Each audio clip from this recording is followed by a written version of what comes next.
Осы қабырғасы мен осы қазыға салынбаған ет не деп айтады ма? Төс па? Бұл қыртыс қой, төс қой. Қыртыс, бәс Қыртыс қой. өте дәмді екен да. Тосын келген адам тегін келмейді ғой. Бір ас ішіп басы аяқ қосатайын келген бір шаруамен келеді де, бірақ ол айта алмайды.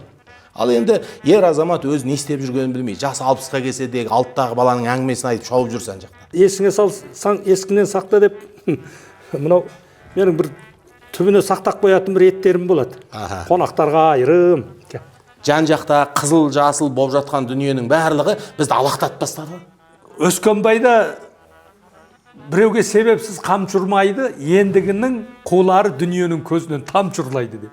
Құп-құрғақ болған WhatsApp-тағы чат арқылы қаншама туыс өзіне өзі керек емес тас арқалағандай өкпе арқалап жүр ғой қазір. Бүгінгі басқы тақырыбымыз туыстық байланысты үзбеу, туыстық қатынасты дамыту. Жақсыменен өткізген жарты сағат жаманның өтіп кеткен өміріндей дейді Саяхат аға.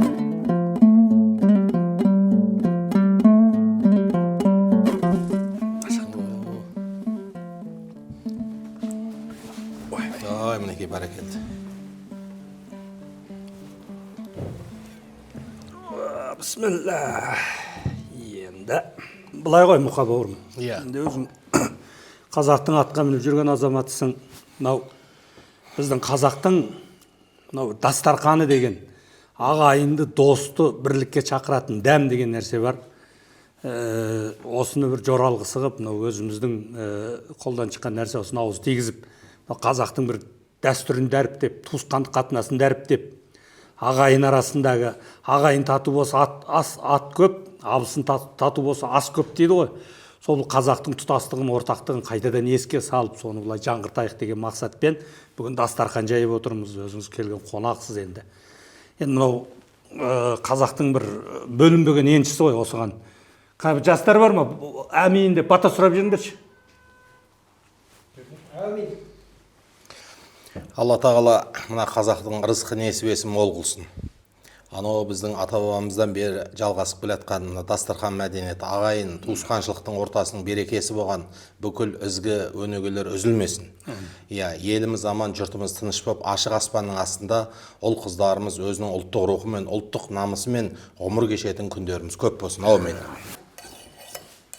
Шақты жаным. Еттігінің қонышына. Қазір ырымын жасаңыз.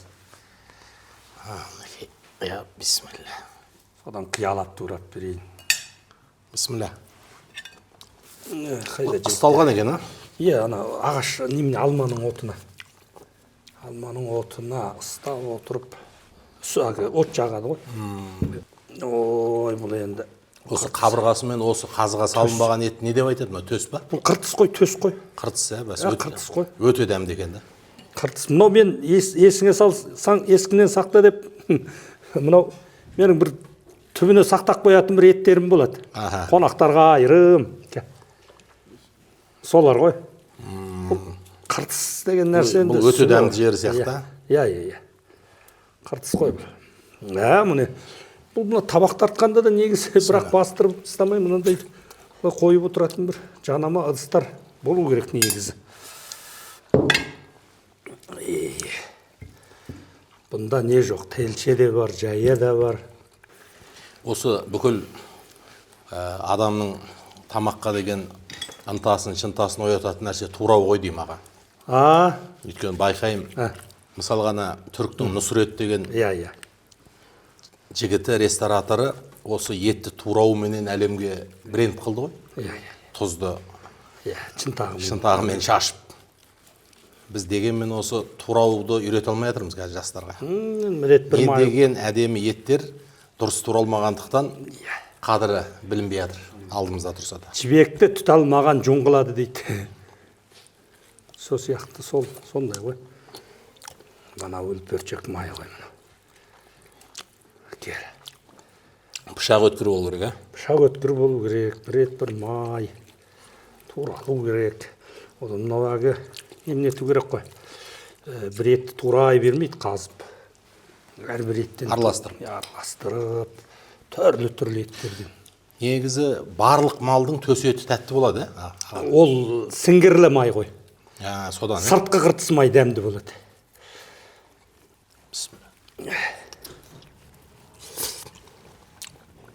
ақ тілек алып отыр. Нені жасасаң да махаббатпен жаса. Апаларымыздың асы неге дәмді болады? Қонағыма, балаларыма дәмді болсын деген ниетпен жасайды да, әдемі ниет жатыр да. Соғы енді бір қазақтың соғым деген нәрсесі бар ма қыстың күні? Ағайынның арасын жақындататын. Қонақ шақырады. Келе алмай қалса сыбағасын беріп жібереді. Туыстықты сақтайды ғой. Қазақ айтады, таспен атқан аспен ат дейді. Қазақтан өткен дипломат халық жоқ па? Аспен ат дейді.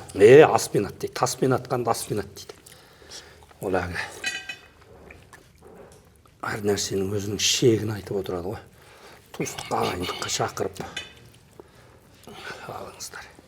Мынау ту биенің телшесі. Көрдім. Соңғы сүбе қабырғасын телше дейді. Телше. Сүрленіпті біраз. Солай. Әйтеуір бізде мынау қазақ тағамдары деп жүрміз ғой. Мына қазақ тағамдары бұл дайындалу қиын, бірақ дәм үшін емес, қуат үшін, маңызды үшін жейтін дүние деп. Дәмділігінде емес. Басқа халықтар дәмін келтіріп жейді ғой, бұл дәм емес. Соғыс жасайтын соғы енді өзге халықтар. Бұлар біздікі қуат дейді. Энергия алатын тамақ дейді. Сосын жауынгерлерге арналған дейді. Сол сияқты біздікі мынау базарға арналмаған, дайындалу қиын, қуатты тамақ қой. Өткендағы мынау туыстық қатынас деп жатырмыз ғой. Өскеменге желтоқсанның 14 емес пе? 14 бар.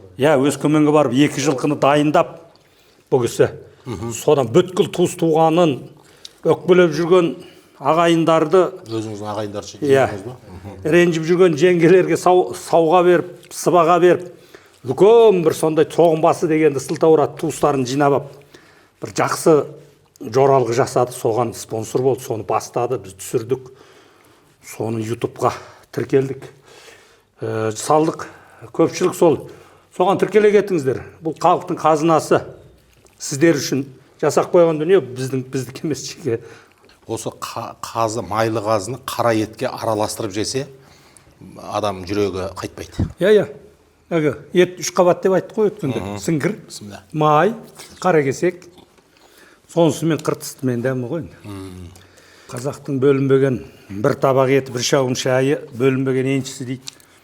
Анау шетелдік біреу қазақ даласын аралағанда жер шарын осы қыпшақтар дейді ғой, негізі ол кезде көшпенділер. Қыпшақтар қоныстанғанда мен бір тиын қаражатсыз аман есен жер шарын бір айландырып өтіп кетер едім деген.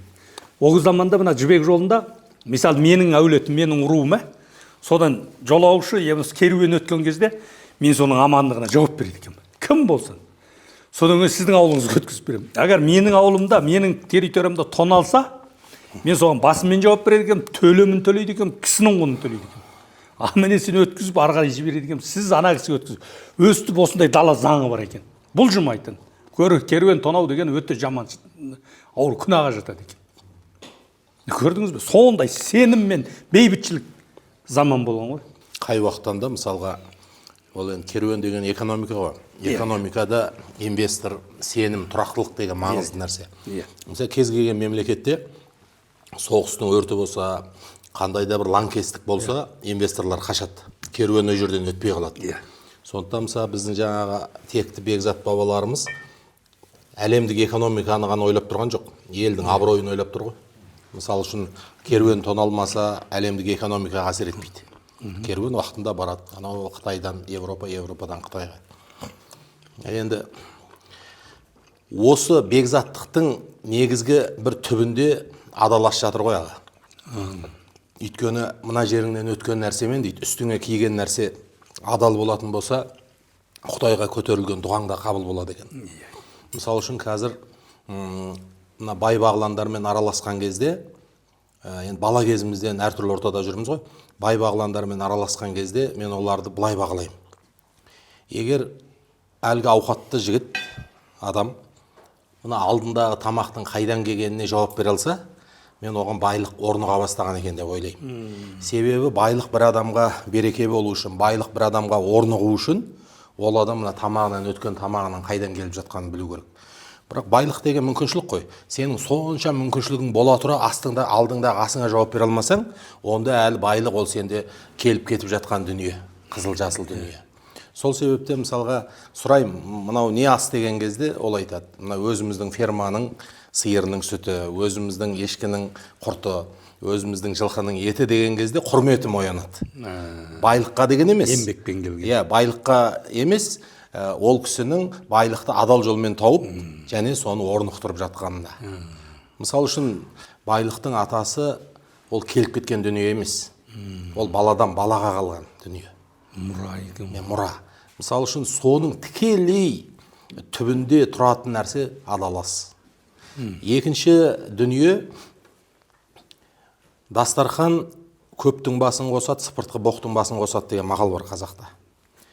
Сондықтан дастархан мәдениеті, дастархан дипломатиясы деген, ол біздің мына отырықшылыққа да бейім болған, көшпенділікті де сіңірген халқымыз үшін бұл көк ту көтергендей дүниесі болған ғой. Мысалы үшін, бет көрсе жүз ұялады дейді. Шақыр, бір кесе шайыңды бер, етіңді ас. Мен мына нәрсеге қайран қалдым, осыны өзімнің де басымнан өткіздім. Ол қандай дүние? Мысалы үшін, қазақ бір қандай да бір дау айтайын деп келе жата ма, өкпесін айтайын деп келе жата ма, немесе бір ренішін білдірейін деп келе жата ма, ол туыс болуы мүмкін, көрші болуы мүмкін, құда болуы мүмкін. Ол адамның бірден әңгімеге кіріспейді. Ең бірінші кезекте қал жағдай сұрасқаннан кейін қымызын, сусынын беріп, сосын мал сойып, ет асады. Енді осы процестің үстінде ана дау айтайын деп келе жатқан адам өз-өзін сабырға, байсалдылыққа шақырады. Яғни өзін бір тыныш халге түсіреді, ашуы басылады. Сосын мына ас ішкеннен кейін, кісінің жүзін көргеннен кейін, үйдің ішіндегі жағдайды, ойнап жүрген баланы, бата беріп жатқан ата мен әжені көргеннен кейін, бағана айтайын деп лапылдап келген ашулы сөздің жартысы тоқтап қалады. Жақсы ас емес, бірақ келгенде тарап кетеді. Тарап кетеді. Одан кейін барып ас ішіп, сорпа ішкеннен кейін тіптен кейбір нәрсесінің бекер екенін, оның ешқандай айтуға қажет жоқ дүние екенін іштей сезеді. Әй қойшы дейді. Ай қойшы дейді. Ұстайды ғой.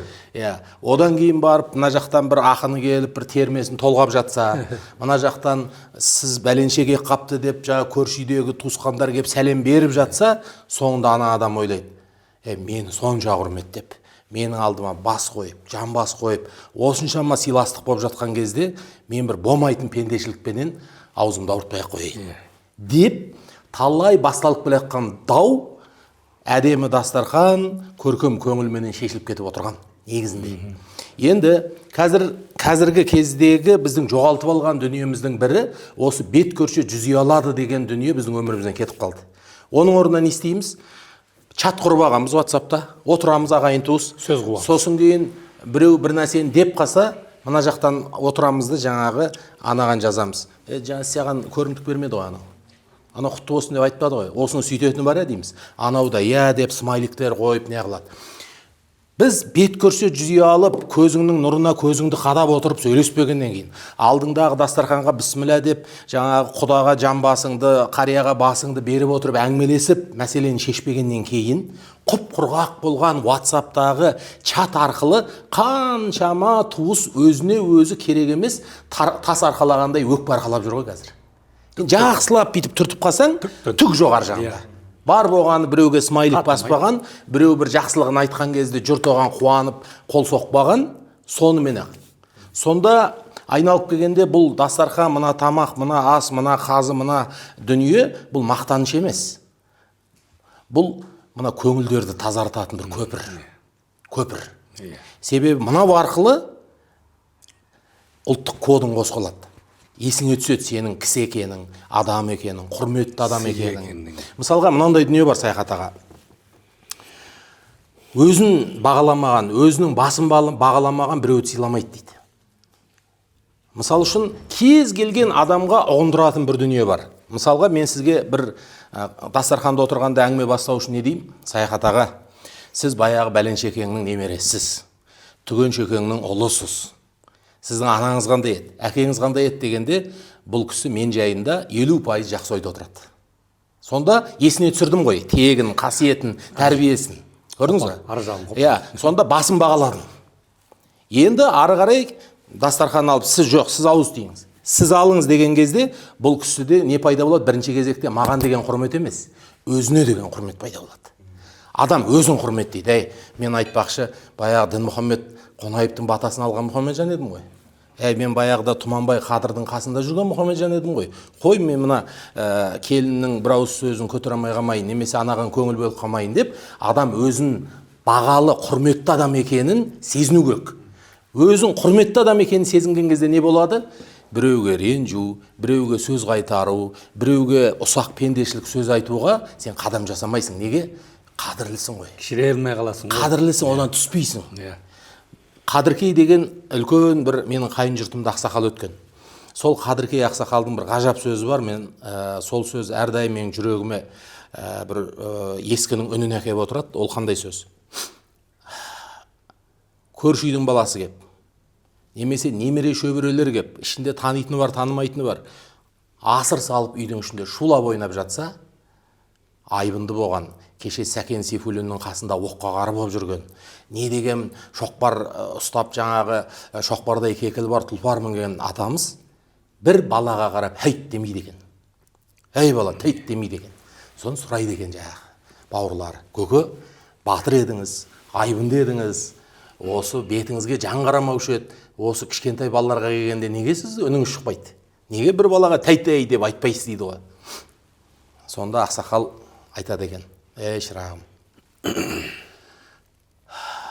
ол баланың шулағанын көріп отырмын, бірақ мен оған тәйт десем, оның ар жағында шешесі бар емес пе? Ол кішкентай шынашақтай келін емес пе? Ол менің қадірімді біле ме? Ей кәрі қақпас, мына шулап жүрген баланың ішіне менің баламды көріп қалдың ба десе, мен ол келінге сөйлей алмаймын ғой. Сөйтіп өкпелеп қалам. Өкпем о дүниеге бірге кетеді ғой. Сондықтан жұрттың тілін қышытпай, тыныш отырайын, біреудің артық сөз айтуына мен себепкер болмайын» деп жаңағы даналық көрсетеді екен. Сонда бұл жерден шығатын қасиет не? Бірінші кезекте ол өзінің қадірін біліп тұр да. Ондай деңгейге түсуге болмайды. Жаңадан келген, әлі атаның қадірін біліп, бүкіл мәселенің байыбына бармаған кішкентай ғана енді түскен келіннен сөз естіп қалу дегеннің алдын алады екен да. Алдын алады екен. Ал енді біздің қазір әлеуметтік желіде, біздің көптеген чаттарда болып жатқан дау-дамайдың басы не? Адамдар өзінің қадірін білмей, өте төмен әңгімелерге араласып кетіп жатыр. Өте төмен әңгіме араласады, сосын кетшей сен бәленше дейді, сосын кейін бұлап, мына тексіз екен, оңбаған екен дейді, соменен ол 40 жылға жазылмайтын жараға айналып жатыр. Өкпеге ұласып жатыр. Сондықтан жаңа сөздің бір несінде қорытып айтайын деген, маға мына дастарханмен шешілмеген мәселе басқа жерде шешілу қиын. Қай жерде болса да дастарханмен, мысалы пайғамбар Мұхаммед алейхиссаламның сүннетін қарап отырсаңыз, өзінің сахабаларына ең айтқан бір ғажап хадисі жарты құрма дейді. Сонда жарты құрма деген сөз жоқ болса жонып деген сөз ғой енді. Жарты құрма болса да қасыңдағы бауырыңмен бөлісіп дейді, өздеріңді анау тозақ отынан құтқарыңдар деп ана ұлы құндылыққа апарып байлап жібереді. Жарты құрма беріп болса да деген дастархан тұр ғой оның арты жағында әңгімеде. Яғни дастарханға шақыр дейді. Сосын бір екінші ғажап дүние, Меккеде өзі исламның алғашқы аяттары, үкімдер түсіп жатты, кейін Мәдинада ол өркендеді. Мұхаммед алейхиссалам мешіт салды, көптеген үкімдер өзінің кемеліне келді. Сол Меккеде Мәдинаға көшкенді хижрат деп айтамыз, яғни мұсылман жыл санауы басталады. Сол Мәдинаға келген кезде Мұхаммед алейхиссаламның ең алғашқы жасаған амалы адамдарды жекжат қылу екен. Ей Мәдиналық аңсарлар, ана Меккеден келген бір бауырыңды өзіңе жақын тұт, дастархан жаса, не қажеттілігі бар, көмектес, сен жергілікті адамсың деп екеуін жекжат қылады екен. Құдаластырып жатады. Тіптен құдаластырып жібереді. Басқамен де бауырсың, бірақ сен екеуің бір-біріңе жауапты бауырсың деп байлайды екен. Енді сол байлаудың ең бірінші сипаты немен көрініс табады екен? Дастарханмен. Мысалға мына Мәдиналық аңсар жергілікті адам ғой, енді оның бау-бақшасы болуы мүмкін, дос-жараны бар деген дейді мысалға. Сол адам ана Алланың діні үшін ана Меккеден көшіп келген адамға бірінші кезекте дастарханын аш болмауына жағдай жасайды екен. Сонда мына бауырластық, тіптен ислам дінінің әлемге тарқауының ар жағында дастархан мәдениеті, дастархан сыйластығы, дастарханның ортақ көңілдің көпірі болуы жатыр екен да, айтып өтейін дегенім сол. Жаңа бірағы келіп қонақ болып өкпесін айтайын деп келген адам қонақ болып арғай басылып қалды. Одан тағы бір нәрсе, бір қазақтағы бұйымтай. Бұйымтай деген нәрсе. Әз бұйымтай сұрайтын адам жоқ. Бірден әңгімені айтпайды ғой, мұқан айтпақшы. Дайындайды. Кетіп бара жатқан кезде айта алмай кетеді ғой. Бірақ ішінде қалмасын дейді де, не бұйымтаймен келіп едің. Өйткені тосын келген адам тегін келмейді ғой. Ас іш басы аяқ қосы тайын келген бір шаруамен келеді де, бірақ ол айта алмайды. Ол айтып жіберсе тағы болмайды да, содан үй иесі айтады, не бұйымтаймен келіп едің деп. Сол кезде айтса айтып қалды, айтпаса жоқ. Тіптен бір күн күткеннен кейін айтқысы да келмей қалуы мүмкін. Мысалы бір бәйгенің атына қызықты, осы атыңды маған берейін деп тұр. Немесе жаңағы бір дау айтып тұр, немесе бір жайлауын сұрап келіп отыр, мысалға. Ананың сыйластығына, дастарханына қарап, қойшы соған күнім түсті ма деп бұйымтайын айтпай кетеді екен. Қазіргі осы бұрынғы қазақтың дәстүрлі қарым-қатынасыменен бүгінгі мына технократтық замандағы қазақтың екеуінің ортасындағы айырмашылық асығыстық. Бізде кез келген, осы мен қазір жасым 50-ге келгенде бір нәрсені әлі де игере алмай жатырмын. Бірақ мүмкіндігінше күнде игеруге тырысам. Мысалға біреуден күтпеген бір хабарлама келеді ғой, сообщение. Келген кезде енді ол мүмкін қарыз сұрауы мүмкін. Мүмкін бір жерге маған қолайсыз уақытқа қонаққа шақыруы мүмкін. Сәл алдын бірден ойымдағы нәрсені жауап бере салатын. О күні мен бармаймын. Немесе ойбу қазір қарыз бере алмаймын деген сияқты жаза салатын. Қазір анаған жауап беру үшін кішкене ойланатын болдым. Ойланам, мүмкін бару керек шығар. Мына шаруаны былай асырып, мүмкін бару керек шығар. Қайсысы абзалырақ? Қайсысы абзалырақ. Ол қиналып тұр ғой дегендей. Немесе жарайды, қазір менің қалтамнан шығарып беретін, қарызға беретін ақшам жоқ. Бірақ іздеу керек шығар мүмкін. Мүмкін бір достарымнан біреуден іздеу керек шығар. Мынау енді қиналып тұр ғой, өртеніп жатыр, басқа жағдай болып жатыр деп осындай. Сонда кез келген әлгі асығыстық шайтанның ісі дейді ғой. Мына қазақтағы дастархан дипломатиясы сол асығыстыққа түспеуге жағдай жасайды екен ғой. Мысалға мына Қожа Ахмет Яссауи бабаларымыздың, мәшһүр жұптардың бір айтып кеткен ғажап дүниесі бізге. Ол хал ілімі. Хал ілімі дегенге арнайы уақыт бөлген, арнайы көңіл аударған. Хал ілімі деген не? Кез келген сәтте эмоцияңды игеріп, аузыңнан бір сөз шықпай тұрып, немесе алдыға бір қадам баспай тұрып, толық кәдімгі космосқа ұшатын адамдай толық сабырлыққа кеп, өз-өзіңді игеру деген қазына. Босатып, өз-өзіңе кеп.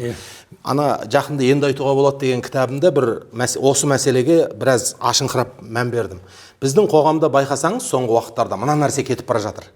Бұрын ақсақалдар бір қырдың үстіне шығып, аулаға шығып, жан-жақтағы жағдайға бажайлап, ұзақ сағаттап қарап отыратын. Немесе іргені көтеріп қойып киіз үйде бай қарап жататын. Ол кино көріп жатқан жоқ. Ол кітап оқып жатқан жоқ. Ол бір өсек естіп отқан жоқ. Бір нүктеге қарап, ойлану деген бір ұлы құндылық бар еді. Адам ұзақ өзінің фантазиясына салып ойлану. Бізде мынандай бала болып едік, мыналар ойнап жүр. Ертең бұлар да қартаяды. Кеше көктем еді, міне сарғайып күз болды дегендей, жан-жаққа қарап ойлану, ғибрат алу деген нәрсе. Мынау WhatsApp-ың бар, телефоның бар, әлеуметтік желің бар, қызыл-жасыл дүние, жан-жағымызда жарық-жұрқ еткен декорациялы дүниенің барлығы бізге бір нүктеге қарап ұзақ ойлану деген нәрсені алып тастады қазір. Біз барлығымыз эмоцияға қарап өмір сүретін адамдарға айналдық. Мысалға мен саяхатаға бір өтініш айтсам, аға менімен бірге бір жерге барасыз ба десем, егер аға бір минут ойланып қалсам, мен ренжи бастаймын да, аға не болды? Менің өтінішім ұнамай қалды ма? Бұл кісіге ойлануға шанс бермеймін ғой. Неғып тосылып қалдың, кеттік деп айтпайсың ба? Сонда бүкіл адамдардың бір-біріне деген қарым-қатынасы бір алып ұшқан шала шешімдерден тұратын, бір алып ұшқан ақыр соңында түкке керек жоқ бір қадамдарға алып барып жатыр қазір. Сонда мен Түркияда, Стамбулда бір Пазыл деген үлкен 70-тен асқан ағам бар. Стамбулға барған кезде екеуміз дастархандас боламыз, әңгімелесеміз, теңіздің жағасында жүріп сұхбаттасамыз. Ана кісінің бойындағы бір қасиетті мен қазақстандықтардан байқамағандықтан көзіме көрініп қалады қайта-қайта. Ол кісі ұзақ уақыт үндемей жүре алады да. Екеуміз тротуарда кетіп бараққанда, ойланып, егер сен бір телефон шұқылап немесе сәл сен де ойланып кетсең, о кісі саған кедергі жасамайды. Жарты сағат болса жарты сағат, немесе бір креслода отырсаң, ағам мына жерде отыра тұрыңыз, мен сөйлесіп алайын десең, мына жақта телефонмен шаруа шешіп жатсың ғой, қарап қоямын арасында. Сонда Пазыл аға аяғын айқастырып, қолын ұстап, бір нүктеге қарап 40 минут отыра алады да. Ол құр отырған жоқ қой, оның миы жұмыс істеп тұр ғой. Ол бір нәрселерді қорытып жатыр ғой. Міне біздің айналамыздан осы байыптап, бір нүктеге қарап, кешегі естігенін, бүгінгі байқағанын саралап, содан қорытынды шығарып, өзін-өзі тыныш халге алып келетін көрініс кетіп бара жатыр. Бұл негізі кешегі жаңағы айтып отырған Қожа Ахмет Яссауи болсын, Абай болсын, біздің ұлы бабаларымыздың негізгі бойында болған қасиет еді. Ол қандай қасиет еді? Ол ойланып жауап беру. Сен біреуге уәде бересің ба? Ойланып жауап беру. Қазір мына нәрсеге етіміз үйреніп бара жатыр. Мысалға, біреу уәде бере салады. Болды, ертең жолығамыз, түске дейін хабарласам дейді. Тіптен осындай нәрсенің көбейіп кеткені соншалықты, ол хабарласпайтынына көзіміз жеткені соншалықты, ертесіне оның звоногын күтпейміз да соңғы кезде. Қойшы, айта салды ғой деген дейді. Бір жата беріш шығар, айта салды деген дейді. Ал енді қазақ даласындағы Ақселеу Сейдімбековтің айтатын сол ғой атамыздың. Қазақ даласында дейді, не деген ауқымды аспан мен жердің ортасын толтырғандай шаруалар дейді, ауыз екі уәдемен шешіле беретін еді дейді. Ауыз екі уәдемен. Мысалға, екі адам дастарханның басында отырды, бір-бірін өлшеді, таразылады, ұнатты, бұда қыз бар, ода ұл бар. Солар айтты, егер Құдай қаласа, қызым көңілі жақсы болса, ұлым ұнатса, болашақта құда болайық деді. Бұлай қарасаң, дастарханның басында айтты. Бірақ ол еш уақытта бір қымыздың қызуымен айтылған жоқ. Ол терең анализбен айтылды. Олар әбден өлшеді. Бағанағыдай бір нүктеге қарап отырып, бәйбішесімен ақылдасты, қабырғасымен кеңесті, ойланды. Аузынан шықты ма, 10 жыл, 20 жылдан кейін болса да, сол уәдең бар еді ғой деп келсең, қайтпау керек. Қайтпайды. Енді әрине қыздың көңіліне қарайды, ұлдың жүрегіне қарайды. Міне, осы дастархан мәдениетіндегі біздің жоғалтқан дүниеміздің бірі байсалдылық. Байсалдылық деген бұл үлкен дүние. Мысалға мынандай нәрсе бар. Мен бір аяғымнан отаға түстім. Аяғыма ота жасайтын болды. Сол ота жасайтын болғанда маған ең кедергі жасаған нәрсені, ана уайымнан қан қысымым көтеріліп кете береді да қайта-қайта. Ана уайымдайсың ғой енді. Ол бейсаналы түрде уайымдайсың да, қалай болады дегендей. Қан қысымы көтеріп, аналар айтады, жоқ, қан қысымың түссін, сосын жасаймыз дейді. Қан қысымың түссін, сосын жасаймыз дейді. Жай ғана денеңдегі бір етті кесу үшін, бір қандай да пышақ тию үшін де сенің денеңде тыныштық болу керек та. Қан қысымың көтерілмеу керек. Сен байсалды халде болуың керек. Сонда адам баласының ең маңызды болған, тіптен мына Құдайға құлшылық қылатын намазыңыздың өзі хушух дейді, сізді тыныш халге алып келу. Мысалы, ғалымдар айтады, қабыл болған намаздың бір белгісі не дейді? Бір белгісі сен намазыңды оқып болғаннан кейін дейді. Сен былай қарай дүние тіршілігін араласқан кезде, әлі сенің санаң сәждеде болса дейді, ол қабыл болған намаздың белгісі дейді. Яғни сен дүние тірлігін араласқанмен, бағанағы сәждедегі тыныш халіңді сақтап қалдың деген сөз ғой. Апыр-топыр, әлгі інге кірген суыр сияқты, мына жақтан кіріп, мына жақтан шығып, намазға кірдің, шықтың, сенде әлі тыныш состояние жоқ. Онда ол намаз бір оқылған бір қимыл әрекет болып қалды.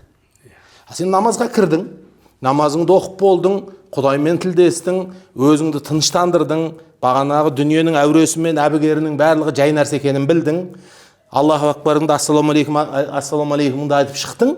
Шыққан кезде сен мына жақта дүние тіршілігінде, ал санаң сәждеде жатыр. Сонда намазыңыз, ақсақалдардың әңгімесі, ана жердегі кереген түріп қойып отырып айтылатын әңгіме, сонау қырдың үстінде қызыл атпен келатқан жолаушыға қарап отырған ұзақ көз, назар, соның барлығы бір нәрсеге жұмыс істеу керек. Ол не нәрсе? Сені тыныш халге алып келу керек. Тынышсың, қан қысымың көтеріліп тұрған жоқ, жүйкең тозып тұрған жоқ, возбуждение дейді, қозып тұрған жоқсың, қандай да бір паника жоқ, тынышсың. Міне осы тыныш халде ақсақал өзінің ақсақал екенін ұмытпайды. Осы тыныш халде жігіт өзінің халқының бір қажетіне жарау керек екенін есіне түседі. Осы тыныш халде бәйбіше күйеуінің абыройына бір кірпіш қалау керек екенін ұмытпайды. Қазіргі бүкіл көріп жатқан ақпаратымыз, естіп жатқан у-шуымыз, жан жақта қызыл жасыл болып жатқан дүниенің барлығы бізді алақтатып тастады. Әлгі жол екі қайырылса қаңғыбас ит артынан шаншылады дегендей, адамдар өзі қайда жүрер, не істерін білмей жатқаны осы тыныш халді жоғалтып алдық. Егер бізде мына дастархан жақсыменен өткізген жарты сағат жаманның өтіп кеткен өміріндей дейді да Саяхат аға. Сонда дастарханның басындағы дүние бізге ең басты қызмет етуі керек не нәрсе? Сен жаның тыныштандыру керек. Жан тынышталғаннан кейін ғана сен өзге адамға рахат сыйлайсың. Мүмкін атыңды мінгізесің, мүмкін жаңа жолдан жалмайсың, мүмкін бұйымтайын орындайсың. Ал жаның тыныш болмай өзің өрекпіп тұрсаң, мынаның бұйымтайының қадіріне жетесің ба? Келіп жатқан құдаң ат мінгізесің ба? Жоқ, ол нәрсе ойыңа да келмейді. Ара қатынас бұзыла береді аға. Отбасылардың ажырасуы, жастардың қазір үйленбей жатып бір-бірінен суы, айналып келген кезде қазір екі туыс бір-бірінің үйіне кірмей, табалдырықтан асқан тау жоқ, ағайыннан асқан жау жоқ деген сөздердің бір күнде көтерілетін ұран сияқты айтылуы, осы не нәрседен? Адамдардың бір жанында тыныштық жоқ. Бұрын қазақ айтатын, абысын тату болса ас көп, ағайын тату болса ат көп. Енді екеуіне қарасаң, мысалы қараңыз, ер азамат жүрегі тыныш, өзі тұлға, мына жақта кәсібі жүріп жатыр, мына жақта өзі сабырлы, үйдің ішінде көркем мінезіменен мәртебесі биік жігіт болатын болса, ол үйдегі әйелдің көңілі тыныш болады. Күйеуі тауып жатыр, үйіне мәртебелі би түсіп жатыр, дастархан жайылып жатыр, негативтар емес, позитивтармен өмір сүріп жатыр. Жақсы тамақ жейді, жақсы адамдармен араласады, жақсы жерде жүреді, мысалға. Әйелдің көңілі тыныш болады. Енді көңілі тыныш болған әйел не істейді? Күйеуіне жақсы кеңес бере бастайды. Құдаларды шақырып жібермедік пе мына соғымға? Көршілердің бір басын қосып жібермедік пе? Ағаң сапардан келіп жатыр ғой, үйге шайға шақырсашы. Негізі бұндай ұсақ детальдарды көбінде әйелдер айтады. Біз ұмытып кетіп жатамыз. Бұны кім айтады? Көңілі тыныш әйел айтады. Әйелдің көңілі қай кезде тыныш болады? Сол үйдегі ер азамат өзінің орнын тапқан кезде тыныш болады. Ал енді ер азамат өзі не істеп жүргенін білмей, жасы 60-ға келсе де 6-дағы баланың әңгімесін айтып шауып жүрсе ана жақта. Әлі 30-дағы бала сияқты желігі басылмай, әлгі күнәнің теңізін кешіп жүрсе, ол үйдегі әйелдің көңілі тыныш бола ма? Ал енді әйелдің көңілі тыныш болмаса, абысын көп болса да ол ас қоспайды. Ол ас дастарханға қойылмайды, ол үйде дастархан жайылмайды туысқарын алып. Ал енді ат көп, ағайын тату болса ат көп деген нәрсе экономика дұрыс болады ғой. Ат деген көбінде бізде сапар, қарым-қатынас экономиканың символы ғой. Аспал мағынасы ғой. Иә. Ат, мысалға былай қарасаң, бір үйір жылқы, бұрын бір тайтұяқ алтын дейді. Мысалға мынандай тайтұяқ алтын эквивалентіменен экономикаға салсаңыз 20-25 жылқы екен. Сонда қазақ бір үйірді айдатып жіберудің орнына ұзақ сапарға кетіп бара адамға бір тайтұяқ алтын бере салады, бұл да түсінеді, бұл бір үйір жылқы. Сонда ат, ағайын тату болса ат көп деген нәрсе, ағайын тату болса береке бар деген сөз. Береке деген сөз ол экономика ең бірінші. Сіз мысалға Саяхат ағамыз, Ақтілек ағайынсыздар. Мысалға мына кісіде береке бар болатын болса, сіз аш болмайсыз еш уақытта. Өйткені бұл кісі былай деп түсінеді. Мына Ақтілек бауырыма менің дүнием кетіп қап, менің дүнием азайып жатыр деп түсінбейді. Ақтілекпен бөлісіп, мен дүниемді көбейтіп жатырмын деп түсінеді. Сонда ағайынның татулығы, ынтымағы неге кеп тіреліп жатыр? Сонда ер азаматтың жүрегінің тыныш боп, өзінің өмірде орнын тауып, берекелі болуынан басталып жатыр ғой барлығы. Ал мына бағанан бері ағамыз мына етті қиялап турап бізге өнеге көрсетіп жатыр. Осы дастарханның басында болмаған береке басқа жерде болмайды ғой. Жаңа адам өзін бір тыныштыққа келтіріп, өзін өзі қарау керек дедіңіз ғой. Чоң би деген кісі болған ғой, Арғында ма? Арғынның. Сол кісіні іздеп келсе, бұл жоқ дейді, қартайған кезінде. Дала кезіп кетіп қапты, жалғыз жаяу. Содан іздеп тауып ақсақал не қылып жүрсіз жапан далада десе. Ай, мен 60 жыл, 70 жыл елдің арасында жүрдім, өзімді жоғалтып аппын. Өзімді іздеп жүрмін деп айтады дейді. Өзін өзі тексеріп отыр ғой, жаңа жалғыз жүріп қиял сүріп жүрді. Мысалы, не үшін шәкерім? Жүрегін тексеріп жатыр өзі. Шәкерім қартайған кезінде саят қораға барып жалғыз жатады. Ол елдің ортасында жүреді ғой. Сол ана елдің ішінде жүргенімен ол өзін сол кезде жоғалтып жүрген баяғы. Қызыл жасыл дүние. Жалғыз отырып өзін өзі тексеріп, өткен кеткенін өзін өзі тауып отыр екен. Сондай нәрсе бар екен. Бұл адамды, мынау ғұлама адамдардың өзі бір жалғыз кету қартайған кезде, жалғыз барып өзін өзі тексеру болатын нәрсе екен ғой бұл. Мына Қордайда, Сұлу төрдің етегінде Арғын апаның ауылы деген ауыл бар қазір.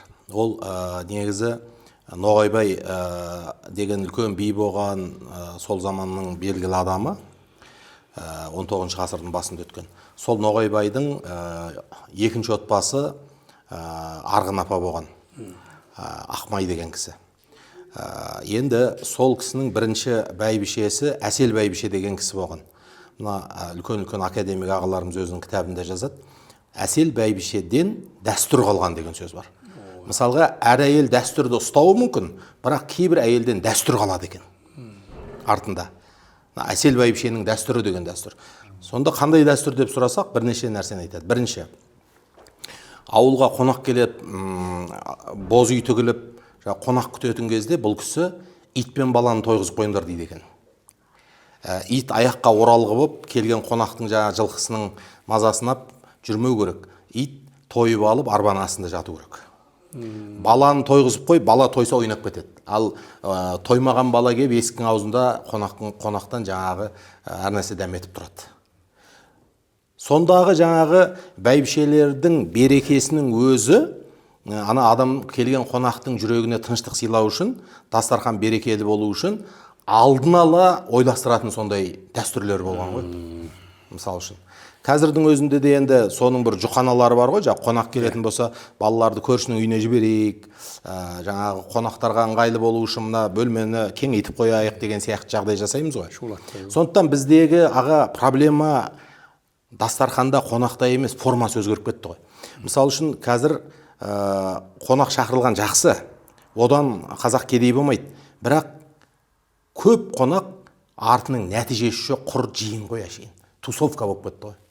Пәтуасыз сөз. Ішет, жейд, күлет, артында тіптен нәпсілерге әуір тиетін, бір-біріне қызғаныш ұялататын бір дүниелер болады, бірақ артында содан кейін не болды? Ал сол қонақтан кейін бір жақсы әңгіме тыңдадым ба? Сол қонақтан кейін екі адамның өкпесі жазылды ма? Сол қонақтан кейін бір-біріне бауырлықтар арта түсті ма? Не болды мысалға?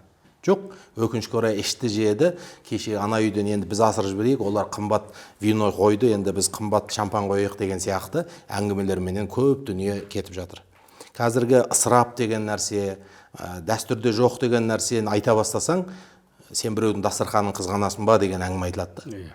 Ешкім дастарханын қызғанбайды, әркім өзі біледі тапқанын қайда жұмсайды. Бірақ мәселе неде? Сол адамның өзіне бірінші жайған дастарханын пайда келу керек қой. Мысалға, мынандай дүние болды. Менің әкемнің інісі Бауыржан деген көкем, әкем туған інісі. Осыдан 2-3 жыл бұрын мені елге шақырды. Ауылға бардым, ол кісі елде тұрады. Сосын отырды да айтты: Мұхамеджан, мынау біздің енді ол кісінің ұлы нағашысы. Маған тіптен енді алыстау ғой, былай қарасаң. Былай қарасаңыз, атамыздың нағашылары.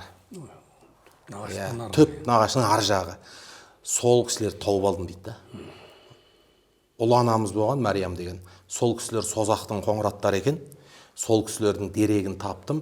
Себебі жаңағы атамыздың інісі кітап жазған кісі еді. Сол өзінің күнделігінде өзінің түп нағашылары туралы, Шолақ қорғанның қоңыраттары, аты жөнін, мынандай кісілер деп жазып кеткен. Сонымен әкемнің інісі кірісіп, Созақтан біреулерді тауып, сояқтан мынандай кісілерді танисыңдар ма деп сұрап, ой, ол кісілер баяғыда 80-ші жылдар өтіп кетті өмірден деп. Оның балалары бар ма? Танабай деген кісілер деп. Соның балалары бар. Сонымен бұл кісі балаларының телефонын тауып, сендер осындай ма аталарың, әжелерің осындай ма? Иә, қоңыратсыңдар ма? Оның ішінде мынандай деп айналып келгенде тауып алған ғой. Сөйтіп маған айтады: енді сояқа біз сәлем беріп баруымыз керек, сені таниды ғой, ел бірге барайық деп. Сонымен не керек? Әжеміз осыдан 100 жыл бұрын өтіп кеткен адам ғой енді. О соғыстың алдында. Сол 100 жыл бұрын өтіп кеткен ұлы әжеміздің төркінін іздеп Шолақ қорғанға бардық. Не дегені? Сөйтіп бір тауып, ол кісілер бізбен хабарласып, Алматыға келіп, Тараздағылармен байланысып, қазір Құдай қаласа Наурыздағы осы ораза бітсе, бұйырса Наурызда ол кісілерді Таразда қонаққа шақырайық деп жатырмыз. Сонда мәселе неде? Былай қарасаң, сыйласам деген адам 100 жыл бұрынғы өмірден өтіп кеткен әжесінің төркінін тауып сыйласа береді екен. Ал енді сыйласпаймын деген адам бір әке бір шешеден туған адаммен кінәласып бұрылып кетуге себеп табылады екен да. Сөйтіп мысалға жаңа әкемнің інісі байып жатыр. Біз байып жатырмыз. Өйткені елге ел қосылып жатыр. Тілекші қосылып жатыр. Дастарханға бата қосылып жатыр. Көрдіңіз бе? Мен риза болдым, айттым Бауыржан көкеме, мынауыңыз ұлы шаруа. Біріншіден енді сол Мариям деген енді атының өзі айтып тұрғандай бір жақсы адам болған екен. Оның ар жағындағы атамыз сонда біз Тараздың маңайы Таластың бойында тұрған кезде бүйтіп айтқан сөз бар екен. Күнделікке жазыпты. Мен балама енді жағдай бар, абырой бар, ауылдың маңайынан емес, таңдап жүріп бір мықты елдің қызын әперем депті. Сөйтіп, Алыстан дегені сол кезде Шолаққорған орта 100 километр ғой енді. Енді қазіргі 1000 километрден де адамдар құда болып жатыр ғой енді. Сол кезде жаңағы ауылдың іргесінен емес, мен Алыстан таңдап жүріп әперем деп Шолаққорғанның қоңыраттарының қызын жаңағы баласын алып берген екен. Сүйек жаңғырту деген. Сүйек жаңғыртып, сүйек жаңғыртамыз деп. Одан жаңағы Тазабек атамыз туып отыр, былай қарасаң. Сөйтіп. Сондықтан аға, егер сыйласам деген, кеңейем деген адам болса, оның аузында мынандай сөздер болады. Ұлы нағашы. Біздің елге жиен екесің. Әйдеу бір себеп тауып. Бұл етек жеңін кең дулаттың баласы екесің. Ой, мына Ноқтағасы Жалайырдың немесе Тарақтының тұқым екесің дегендей ірі сөздерді айтады. Ал енді болмайтын жерде жиен ел болмайды, бағанағы ағайынның көре алмастығы бар деген сияқты бықсыған әңгімелер айтылады. Бұл мынау туысқанның өш болған өте жаман болады екен. Туысқан адамның өш өсіп кеткені өте жаман. Өйткені әр сайын кезігіп тұрады да. Кезігеді де, жатпен өш өсіп кетсең, ол араласпай қоныс аулақ кетеді ғой. Туыспен өштік бар ғой, мысалы ол қазақта екі түрлі нәрсе бар, торқалы той, топырақты өлім дейді. Қалай да кезігіп қалады да, бұл нәрсе ұлғая береді екен де. Туыстықпен өте абай болмас туыс. Әгі Мәди бапидің әгі Қақабай Мәди екеуі бір туысқан, өлгенше кек қуысқан дейді. Қарасаң тарихта қалды аға. Бұл деген жоқ, екеуінің мысалға 100-деген жыл өтіп кетті, екеуінің дұрыс болмаған ел аузында қалды. Былай қарасаң. Аға, мынандай дүние бар екен, мен жақында бір хадис оқып отырып қайран қалдым. Өмірде өзі ана дүниеге өтпейтін бір күнәлар болады екен. Оны міндетті түрде есесін бұл дүниеде көріп кететін. Ол ата-ананы ренжіту. Ата-ананы ренжіту. Екінші не нәрсе екен? Екінші туыстық қарым-қатынасты үзу. Кім туыстық қарым-қатынасты үзсе, оның зиянын бұл дүниеде көрмей, көрге кірмейді екен. Енді бізге мынандай заңды сұрақ келеді ғой аға осы жерде. Ондай туыстан қалай үзбейсің? Қалай үзбейсің? Ол деген қиянат қылды, ол ұрлық қылды, менің сыртымнан өсектеді деп. Бұған байланысты тіптен Құранда аят келген екен. Әбу Бәкір пайғамбарымыздың ең сүйікті сахабасы, әулие адам Әбу Бәкір, талай қазақ баласына Әбу Бәкір деп ат қойды ғой. Сол Әбу Бәкірдің бір жақын туысы Мистах деген кісі, сол Әбу Бәкірдің қызы Айша, яғни бүкіл мұсылман үмбетінің анасы, пайғамбар алейхиссалам жұбайы, Айша анамызға бір 200-лер мұнафиқтер жала жауып, сол жалаға туыс Мистах қосылып кетеді ғой. Тарқатысып жібереді өсекті. Кейін бұл анық болып қалады. Айшаның адал екеніне Құдайдан, Құраннан аят түсіп анықталады. Сөйтіп жаңағы сол өсекті тарқатысып жүрген туыс Мистах болып шығады ғой. Енді ойлаңыз, бағана айтамыз ғой кейде, туыстан бір жамандық көрдім деген сияқты сөздер айтылады. Енді ол кісі Әбу Бәкірдің көрген қиынды қандай ауыр. Өзінің туысы күні Әбу Бәкірге қарап тұр. Әрқашан Әбу Бәкірден жәрдем алып жүрген адам екен өзі. Бірақ пайғамбар алейхиссалам жұбайын, мұсылмандардың анасын, өзінің бауырын өсектеп жүр. Сөйтеді де, «Валлахи, мен енді Мистахқа көмектеспеймін» дейді ғой. Сол кезде Аллада Нұр сүресінде аяттар келеді екен. Өздеріне кеңшілік пен молшылық берілгендер деп басталады екен.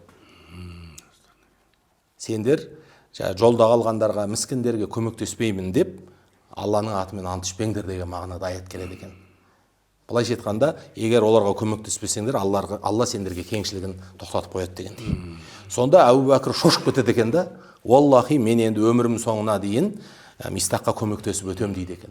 Сондықтан мына жақын қан туыс деген адам, Құдай содан сақтасын, сіз айтқандай, ол бір шатасып, қателесіп, қандай да бір ауыр жағдайларға барған болса да, негізі оны біз ат құйрығын үсуге болмайды екен.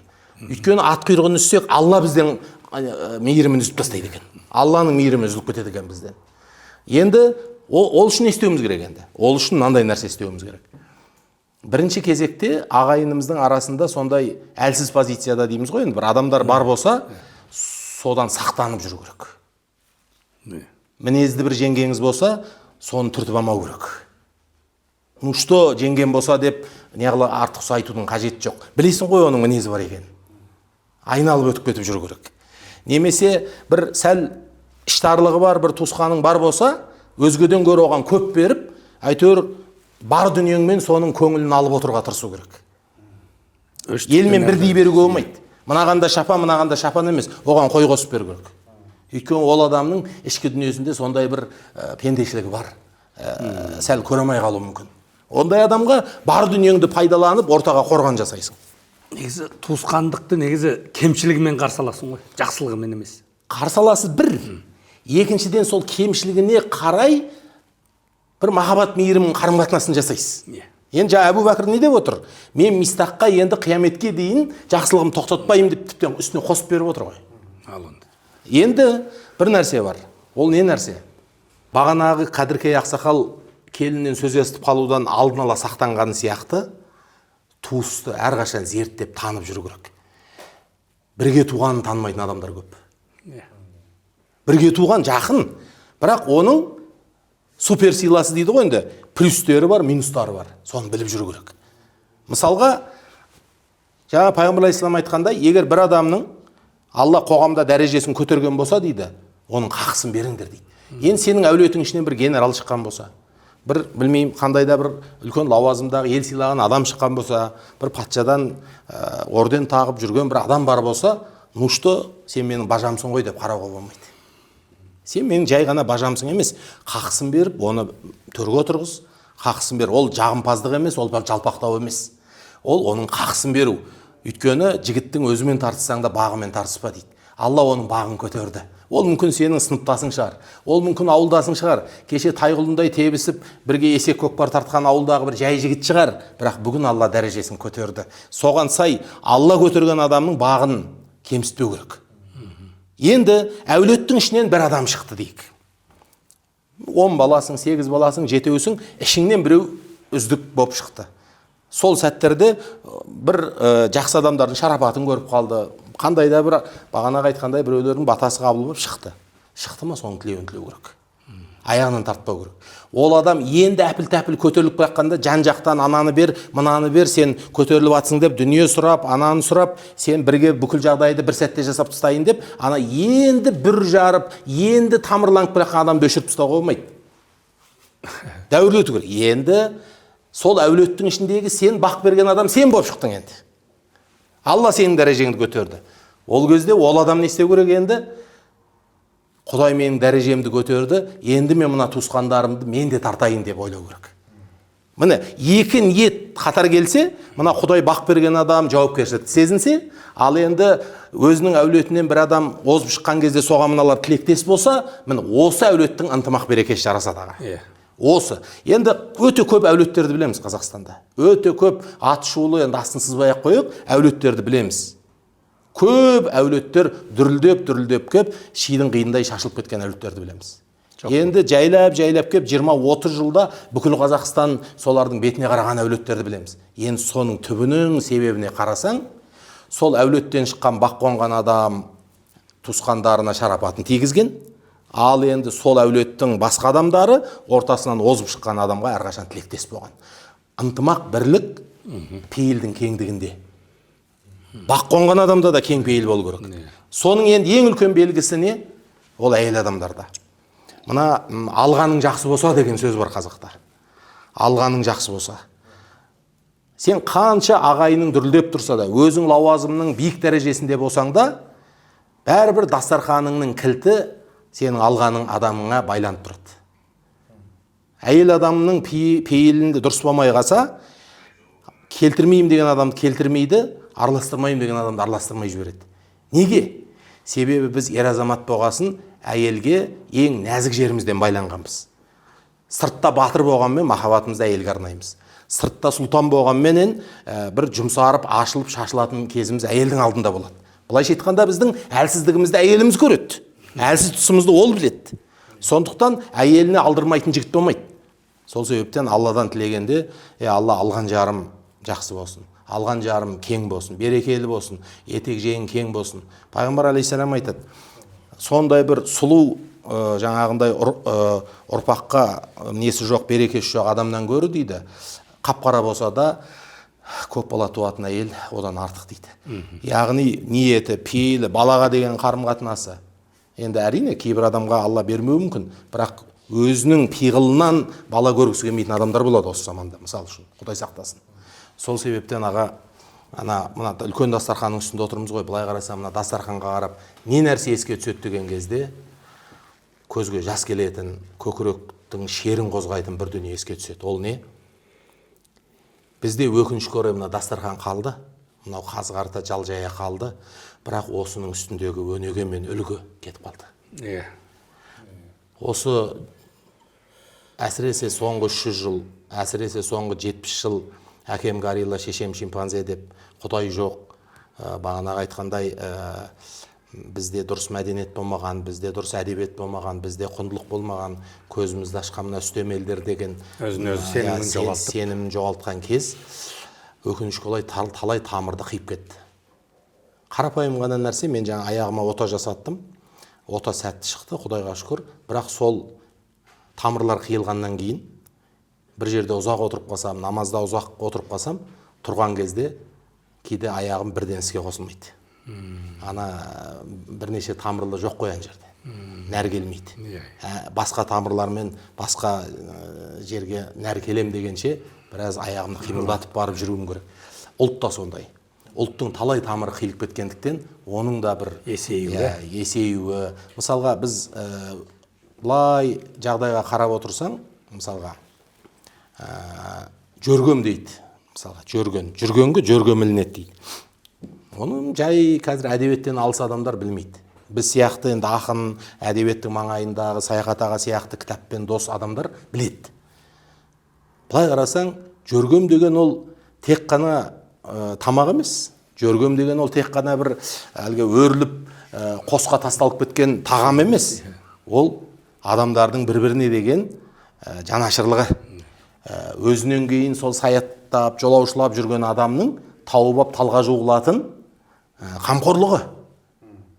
Жөргем деген сөз, сен көрмеген, білмеген бір адамның ашығып қалмасын деп соның тамағын ойлап отырсың. Ол адамды көрген жоқсың. Ол адамды білмейсің. Біреуге тастап кеттің. Өзің бір таудың қуысында, бір қостықтың, сол жерде жолаушылап барып жаттың, бір атып аңың немесе сойып алып шыққан малың бар, соның жаңағы ішегін өріп, жақсылап сығып, соны аң алып кетпейтін биіктеу жерге іліп кетесің. Жүргенге жөргем ілінеді. Яғни жүре берсең, алдыңнан біреудің іліп кеткен тамағы, асы алдыңнан шығуы мүмкін, мысалға. Енді сол жердегі қазақтың пиғылын қарасаңшы, пейілін қарасаңшы, не деп тұр? Өзі туыс емес, туған емес, көрмеген, өмірде қайтып емес, өмірде ешқашан кездеспеуі мүмкін бір пенде үшін қам көңілдік жасап жатырды. Сонда біздің қазақтың дастарханы, мына тамағы, асы, ол тек қана көзі көрініп тұрған әке-шеше, туыс туған, жақын құда жекжат қана емес, бір көрмеген Құдайдың құлына да қамқорлық жасауға жетіп жатқан ғой бұрын.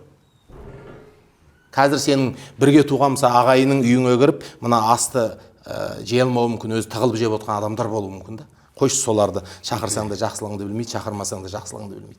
Осы жерде қазақтың бір сөзі шығады, қас жақсы дейді. Қас жақсы деген не деп сұраймын ғой енді ақсақалдардан. Қас жақсы деген кім ол деп?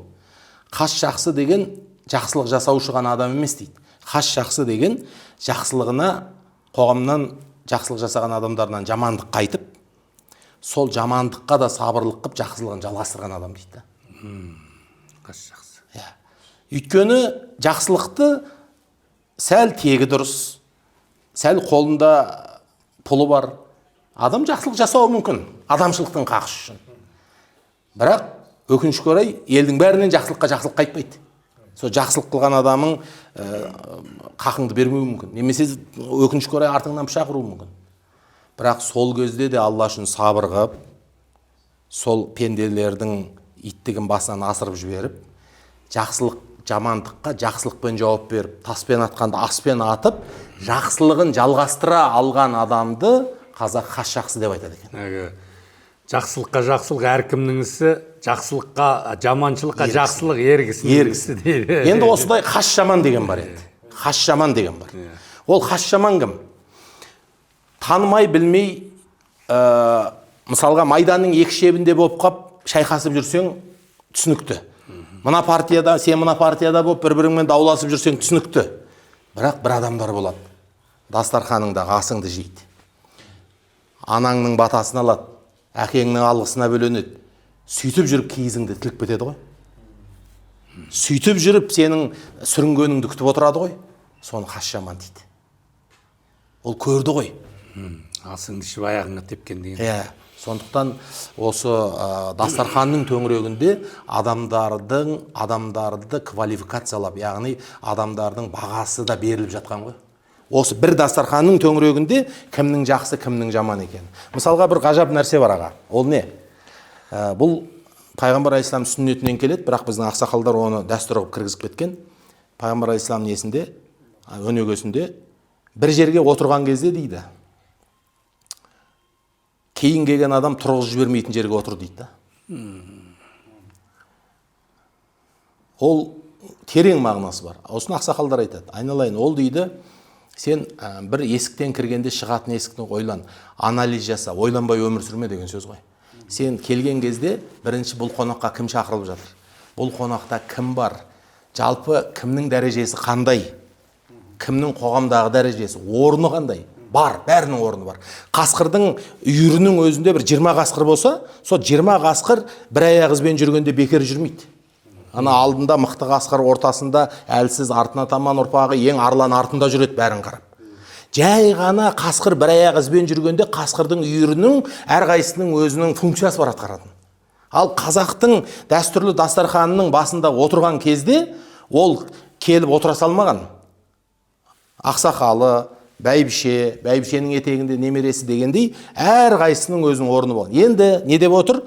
Сен бір жерге қонаққа шақырылғанда дейді, оң солыңа қара деп отыр ғой. Сен барып ақсақалдың орнына отырба ма? Немесе келіннің орнына отырба ма? Кері кеткен заманда келіннің кебісін шал киеді дегендей, жаңағы кері кеткен заманның адамы болма деп отыр ғой. Сонда аға қарасаң, бүкіл қазақтың дастархан мәдениеті, отыруы, барлығы ойлануға адамды мәжбүрлеген ғой. Ойлануға итермелеген. Ойланып өмір сүр. Мына Томас Эдисон деген мына лампочканы ойлап тапқан енді батыстың үлкен ғалымы ғой, соның бір керемет сөзі бар. Адам баласы дейді, ойлануды тоқтатқан күні дейді, дүние тіршілігі тоқтайды дейді. Құранда да Алла тағала айтады, ойланбайсыңдар ма, ақылға салмайсыңдар ма дейді. Алланың азабы ақылын жұмсамайтындарға келеді дейді. Енді біздің қазір төңірегімізде өкінішке орай адамды ойландырмайтын мәдениеттер бізді масқып тұр. Салтанат құрып тұр, ойландырмайтын. Саған спецэффекті сыйлайды, қызыл жасыл салюты атылып жатыр, мына жақта бір сұлу әйел билеп жатыр, мына жақта керемет көркем ән төгіліп жатыр. Сен ойлана алмайсың, бірақ бір әсер алдың, ол әсер бағанағы сол сәтте саған бір қызыл жасыл әсерін береді де артынан көз алдамшы жоқ болып кетеді. Ал енді қазақтың мәдениетіне қарасаң, домбыра шертіп термесін айтса да, дастархан басында ақсақалдар бір әңгіме бастаса да ойлану. Мен бір нәрсеге таңғалатым аға, билердің сөзінде. Бір биден бір бала ақыл сұрауға барыпты дейді. Сол кезде би былай деп әңгіме бастапты дейді. Екі жақсы дегеніміз не? Алыс пен жақын дегеніміз не? Ең жақсы не, ең жаман не деп сұрапты дейді. Сонда сол бала кезімді ойлайтын едім да, неге соны жұмбақтамай, бірден әңгіменің төтесінен бастамайды деп. Сөйтсек, ана келген адамның интеллектісін байқайын деп жатыр екен ғой. Қазіргі заманда да қаншама тесттер бар да. Бір адамды жұмысқа алу үшін 120 сұраққа жауап беретін тесттер бар батыстан шыққан. Ана тесттерге тез жауап беру арқылы сіздің интеллектті жағдайыңызды біледі да, сол арқылы сізді менеджерлікке, немесе саудаға, немесе қарым-қатынасқа қояды. Ал қазақтың тесті не болған? Ақсақалдардың сұрағы болған ғой. Сұрақ. Бағанағы 120 сұрақ болмаса да 12 сұрақ қояды. Сіз сол сұраққа жауап бергеніңе орай сенімен қарым-қатынас жасайды. Сонда мынау дастархан қазақтың интеллектісін көтеретін дүние болған. Ал енді қазіргі ең үлкен проблеманың бірі не? Адамдарға ақыл айтып жатқан, жөн үйретіп жатқан адамдардың көбісі шын мағынасындағы көсемдер емес қой. Бағанағы алдамшы ілімдерді игеріп ап, осы бір жұрт жақсы мен жаман танымай тұрған кезде аренаға шығып кеткен адамдар ғой. Сондықтан жаңағы береке жоқ. Қанша елдің сөзін айтса да, қанша адамның жүрегіне шуақ түсіретін психологиялық ақыл айтып жатса да, артында береке жоқ. Неге? Түп санасында анандай. Өйткені ол сөзге ол лайық емес. Бидің айтқан сөзін құлды айтады, аузының дуасы жоқ дейді қазақ. Қазір былайша айтқанда құлдық санадағы өзге мәдениеттер менен өзге құндылықтарға байланған құлдық дәрежедегі адамдардың тоқтаусыз ақыл айтып тұрған кезеңінде өмір сүріп жатырмыз ғой. Қазақтың енді туыстықты сақтау құрылымы деген ерекше ғой. Мәселен, анау ер жігіттің үш жұрты дейді. Одан кейін бізде бір қате кеткен термин бар. Қазақ руларға бөлінген дейді. Бөлінген емес, қазақ рудан құралған ғой. Әр рудан құралып, ұлыс болып, ұлыс мемлекет болған ғой. Ең мәселе қоғамдағы туыстықты сақтау. Аға, бізде мысалға қандық жүйе болды, иә. Ол қандық жүйе құлады, тарқады. Біз әрине бір қандық жүйені аңсап отқан жоқпыз, бірақ ол біздің санамызда қалды ғой. Мысалы, мықты жігітті, ой, жігіттің төресі дейді. Төре деген кім? Ол Ақсүйек, баяғы Шыңғыс ханның ұрпақтары. Сол сияқты біздің санамызда мысалға қандық жүйенің көптеген елестері бар. Мысалға жаңағы әлі күнге дейін біз президентті патша, хан деген сияқты, қанда 40 кісінің ақылы бар дегендей сөздерді қолданып жатамыз. Бірақ мына дамыған елдерде дейікші, Жапонияда, Англияда, Шотландияда, қандай да бір қазір әлемге ақыл айтып тұрған дамыған елдерді қарасаң, сол өздерінің бұрынғы жүйелерінің қандай да бір көрінісін сақтап қалған. Премьер-министр өкімет басқарып отқанмен, әлі де корольдары ең құрметті адам болып саналып, ғұрып, дәстүр, бір сыйластықпенен бекзаттықтың бейнесі ретінде адамдар әлі күнге дейін жаңа корольдарын сыйлап, соларға қарап бой түзеп, соларға қарап жаңа өзінің кім екенін есіне түсіреді. Мен жақында ғана Жапонияда болып келдім. Сонда Жапонияны көп аралап, байқап жүргеніміздегі таң қалған нәрсем, олар өздерінің корольдарын, императорларын Жапонның ең бой түзейтін үлгісіне айналдырып алған. Мысалға, император ол өте қарапайым. Императордың отбасы да еш уақытта кикілжің болмау керек. Ең мемлекеттегі ең үлгілі отбасы ол императордың отбасы болу керек. Император ысыраптан алыс болу керек. Ол тозбайынша көлігін ауыстыруға болмайды. Қоғамның бір өлшемі болып өлшемі, соған қарап ұяласың. Императордың өзі 20 жыл болған Тойотасын мініп жүр ғой деген дейді. Императордың өзі жаңағы әлі тозбаған костюмін киіп жүр ғой деген сияқты. Көрдіңіз ба? Сонда біздегі қазіргі көп есімізді жия алмай, өзі кімге еліктерімізді білмей, жаңағы дінге барсақ бірден шығыс халқына ұқсап кетіп, немесе бір психологияны оқысақ бірден батысқа жүгіріп кетіп, шашылып тұрғанымыздың үлкен бір себебі неде? Өкінішке орай біздің үлгі қылатын, ұстын қылатын кешегі ұлы тарихымыз әлі біздің алдымыздан шықпай тұр ғой. Ұзақ жылдар біздің тарихымыз өзгелердің көзімен қаралып, өзгелердің қолымен жазылды. Жаңағы Мағауиннің да, Есенберлиннің де шырылдап кеткен сол ғой енді айналып келгенде.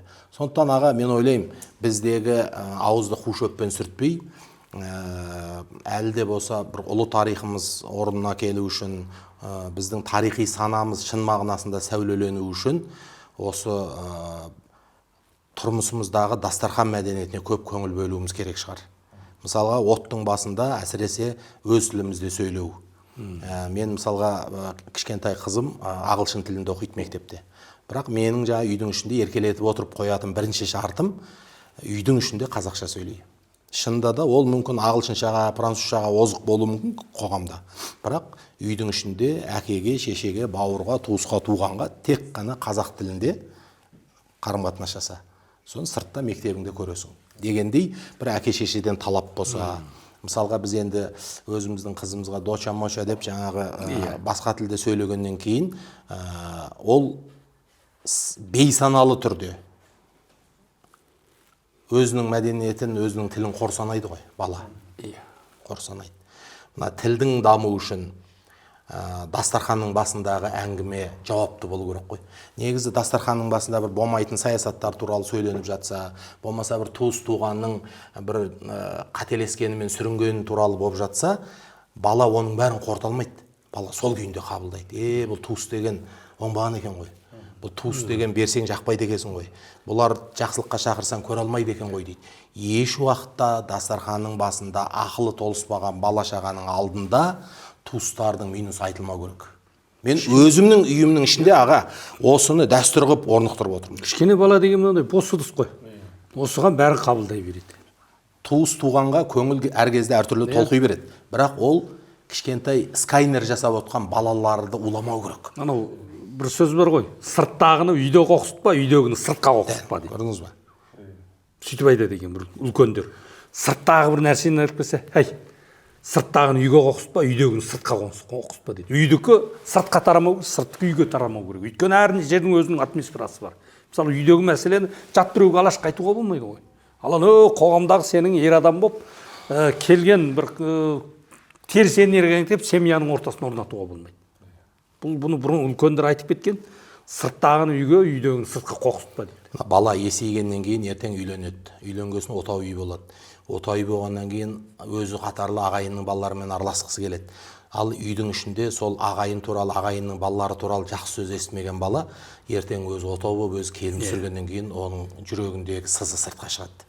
Ол араласпайды. Өйткені кішкентайынан негатив қалыптасқан. Анау бәленшенің баласы. Сөйтіп еді, әкеміз сөйтіп еді, шешемізді бүйтіп еді деген сияқты. Ал ол нәрсені жасырып қалсаң, олардың заманы бөлек. Олар басқаша деңгейде қарым-қатынас жасау керек. Енді осы жоғарыда биік деңгейге жеткен біраз адамдарды білеміз.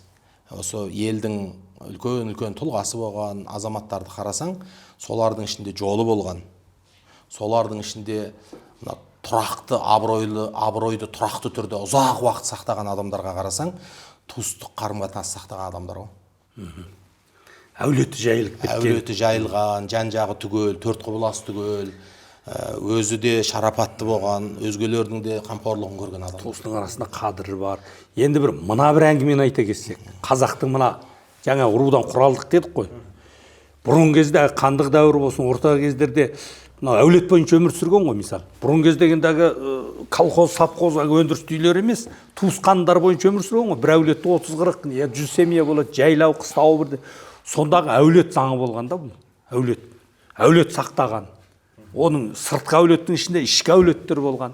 Сосын кейін анау текті жерлерден қыз алып берген ұлына, мына кісі айтпақшы, ұлын үйлеп қызын ұзатқан. Сонда тектілермен өздеріне сапаландыра берген ғой. Әулетін сақтаған. Мәселен, қазақта бір сөз бар. Бас жарылса бөрік ішінде, қол сынса жең ішінде деп, ішіндегі нәшәрді сыртқа шығармаған. Намыс болған. Ойбай, бәленің челенің ауылындағы бір қайыртылеп жүр екен десе, ол оның ауылындағы ақсақалға үлкен өлім болған. Мысалы, бір үлкен ұлуды бір тойда, бір дау-дамайда сөз бермей қойса айтады, сен өзіңнің жаман ішіңдегін түзеп ал. Сенің бәлен деген тентегің бәлен жерде көргенсіздік істеп жүр, болмаса бір тентіреп жүр деп. О жерде оның бетіне үлкен салық болады да. Сонша өзінің әулетін мықты ұстаған. Сосын кейін сіз айтпақшы жаңағы өзін-өзі дүзеп, өзін-өзі бақ. Сол әулеттегі бір қара ақсақал, қара шал, қара би өмір бақи өзін ұстап отырған ғой, өзін дүзеген. Сөз өту үшін, сөз өту үшін. Өзін дүзеген. Сол аузын бұрын кезде бала көзінде көретінбіз, бүйтіп ақсақалдар көзін жұмып отырады. Көзін жұмып отырады. Картегенде аяғыңды тый, аузыңды тый деп жетеді. Көзін жұмып отырады. Сонда баяғы ана жастардың кейбір қылығы жақпай қалуы мүмкін. Содан жұмып отырады екен. Жұмып қалғып отыратын. Бірақ бәрін сезіп отырады да.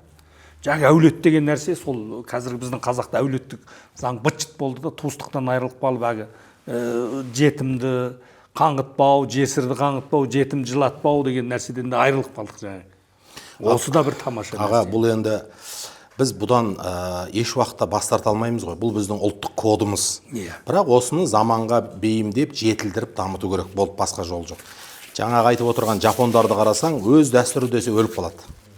Өздерінің ана екі таяғымен тамағын жеп, өздерінің ана сары жапырағын ардақтап, өздерінің ана кішкентай екі адамды қайығын әлі күнге дейін қаңқасын сақтап, жері жоқ болса да күрішін салып, күріш оларға қымбатқа түседі. Мысалы Қытайдан, басқа елден сатып алса қымбатқа түседі. Бірақ қымбатқа түскеніне қарамай дәстүрді, кәсіпті сақтау үшін жаңа күрішті егіп отыр әлі күнге дейін.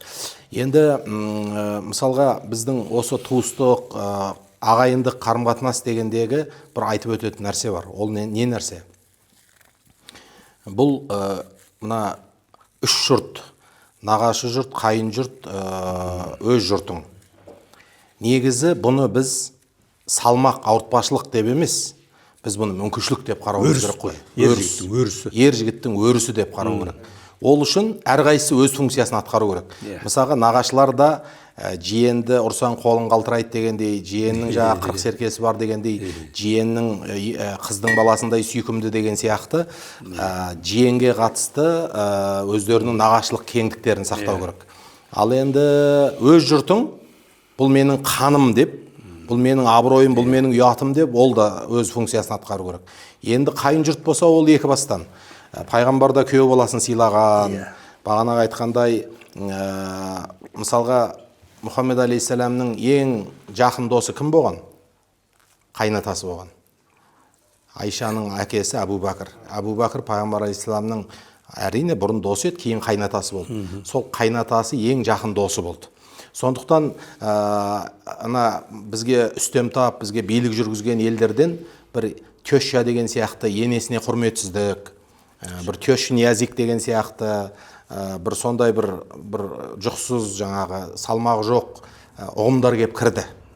Бірақ шынтуайтына келсек, қайын жұрт деген ол күйеу баламен мақтанатын, жаңағы күйеуге тек қана самаурынның отын жаққызу емес, керісінше күйеу абыройлы болса төрге шығады, күйеу есейе келе құда болып кетеді дегендей, күйеу қартайса құда болады дегендей, сондай ұғымдарды біз көп насихаттауымыз керек.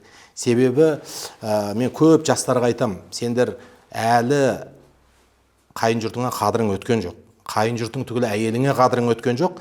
Сен жаңағы қайын жұртыңды мысқылдап, олардың өшпенділігін оятып, жаңағы төркініне жіберетін кезде ауыр сөздер айтып, немесе баланы нағашысына жіберетін кезде қайын жұртының кемшілігін жаңағы қозғап сөйтесің.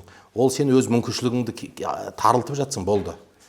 Қайын жұрт пайдалана алсаң, қаншама игіліктердің көзі. Мысалға, қайын жұрттың бір ауыз сөзі сенің келіншегің айтқан. Ой, біздің күйеу бала қадірін біл, анау мына күйеу баланы Құдай бізге берді, қадірін біл десе, сенің әйеліңе мені сыйлашы деген 100 сөзден гөрі қайын жұртыңның айтқан бір ауыз сөзі берекелі болады. Мысал үшін. Немесе сен қанша әйеліңе жақсылық жасап, бірақ төркіннен бір жарты ауыз қисық сөз кеп қалса, әйелің соған бұрылып кетуі мүмкін.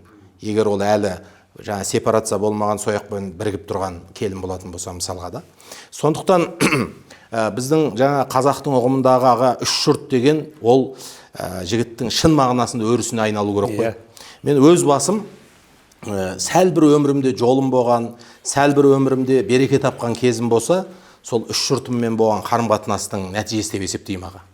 Нағашы жұртым кішкентай кезімнен айтыстан бір нәтиже көрсетсем тай мінгізіп, қандайда бір айтыстан мәшіне отырып келсем бірінші ат мінгізіп дегендей, Марат деген нағашым қандай нағашы деген осылай болу керек деген үлгіні көрсетті. Қайын жұрт десе, мысалға менің жаңағы Бекболат Тілеухан қазақтың үлкен азаматы менің қайнағам болды. Ол туған інісіндей көрді. Туған інісі жоқ, менің туған ағам жоқ. Біз сондай құрметпен сыйластық дегендей ғой. Сол сияқты бір егер қайын жұртыңа керек кезінде арқа сүйей алсаң, нағашыңа еркелей алсаң, ал енді өз жұртыңнан қолдау көре алсаң, шынында да ол жігіттің бір белден асып кетуіне, ол жігіттің кейдегі бір қателескенмен сүрінгені көрінбей қалуға мүмкіншілік қой. Неге кейбір жігіттің алды ашылып қалады, арты ашылып қалады? Себебі маңайында оның көрпесін жауып, көңілін тауып жүретін адам жоқ. Сондықтан жігіттің қателескені көрініп қалады. Ал енді төңірегі қара ормандай болып тұрған, үш жұртынан қолдау көріп тұрған адамның несі ондай болмайды. Мысалға, мынандай нәрсе.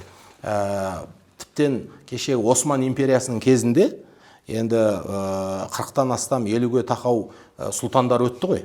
Сол сұлтандардың көпшілігі мемлекеттің мүддесі үшін сол түріктің қызын алмауға тырысқан екен. Неге? Себебі қайын жұрт деген ол өте қолдаса керемет қолдау болады, ал енді жау болса ол енді мемлекеттен көріліп кетеді. Сол себептен бағана қайын жұрт факторын алып тастау үшін жаңағы мүмкіндігінше қолға түскен елдің қыздарынан деген сияқты алыс жерден алуға тырысқан. Ана іргеңде отырып алып, саған жаңағы ықпал жасап мемлекеттің мәселесіне араласпау үшін. Сондықтан бұл ал енді керісінше пайғамбар алейхиссалам былай тікелей қажеттілік болмаса да кейбір жасы ұлғайған аналарымызды алған өзіне жұбай қылып. Неге дегенде оның ар жағында бірнеше себеп бар. Соның бір себебі басқа жұрттардан туыстасу, қан араластыру. Сол арқылы жаңағы мықты болу, сол арқылы ықпалды болуға айналу үшін осындай дүниелер болған. Сондықтан әлгі айтады ғой қазақ, қатын алма қайын ал дейді. Ол деген сөз ең бірінші кезекте әйелдің затына ғана емес, оның тегіне әлгі асын көріп аяғын көріп асыныш, анасын көріп қызын ал деген сияқты ар жағына қара. Ар жағында өзі не бар? Мысалға былай ғой, әйелің ерке болуы мүмкін, әйелің мінезді болуы мүмкін, мүмкін әйелің тілді болуы мүмкін. Бірақ ар жағы мықты болатын болса, айналып келіп оның асыл қасиеті шығады. Ал енді ар жағында түк жоқ болса, ар жағында бір қандайда қарғыс тиген, немесе қандайда бір бата қонбаған бір жағдайлар бар болатын болса, сен қанша үпілдеткенменен ана тәрбие, анау көрген дүние алма ағашынан алысқа түспейді деген сияқты бәрібір тартып тұрады мысалға етектен. Мысалға Қобыландының ертегісіндегі құртқа арудың тірлігіне қарасаң, бүкіл қайын жұрттың, әйелдің қарым-қатынасының, туыстың қарым-қатынасының үлкен үлгісін сол бір дастанға кіргізген ғой қазақ. Мысалға құртқаны өз еліне ұзатып жібергесін өз еліне алып келе жатады. Алып келе жатқанда қалың жылқының ішінен өтеді. Қалың жылқының ішінен өтіп бараққан кезде бір көк бие, қарны жер сызған бір көк бие тұрады. Сонда жаңа құртқа анамыз қарап, көрдіңіз ба? Мәселе еркекте емес. Ана құртқа сұңғыла, бір текті жерден шыққан, қасиет қонған адам болып тұр ғой. Ана көк биеге қарап, оның ішінде тұлпар жатқанын сезеді ғой. Ол тек қана ана жерде бір бриллиант бар екен, соны маған әперші, немесе ана жерде бір алтын бар екен, соны мен иеленейінші деп тұрған жоқ. Не деп тұр? Ана көк биенің ішінде тұлпар жатыр, соны сен мінуің керек батырым деп отыр. Батырдың серігін таңдап тұр ғой. Сонда мына батырды көтеру арқылы құртқа өзі көтеріліп тұр ғой енді. Сонда айтады, ананы сен ала аласың ба? Я, ол менің туысымның, ағайынымның жаңағы аты. Сонда мынандай сөз айтылады тарихта. Ана биені дейді, мені берсең де ал дейді. Мені берсең, енді ол белгілі ғой, енді құртқаны бермейді. Бірақ мені берсең де ал деген, не қылсаң да ал деген сөз ғой. Сонда жаңа ағайынына адам салып сұратқан кезде не дейді?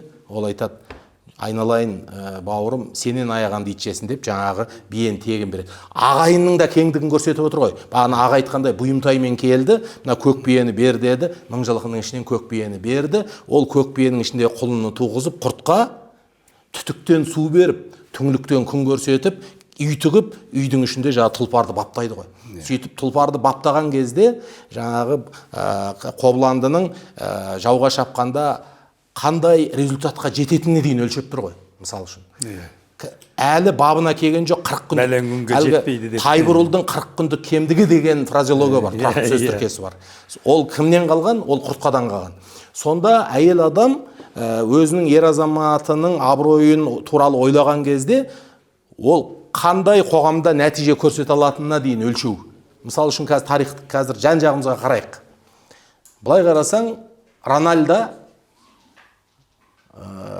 Рональдо өзіне бір жұбай тапты, азаматтық некеде тұрып жатыр.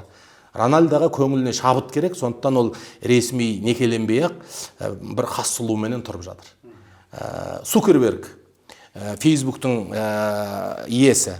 Цукерберг ол шығыстың, былайша айтқанда, бір Қытайдың тәмпішқара қызы болса да, бір Европаның жаңағы ақалтекенің атындай бір сұлу қызын таңдамай, өзімен бірге болған өміріндегі бір Қытайдың қызын алды.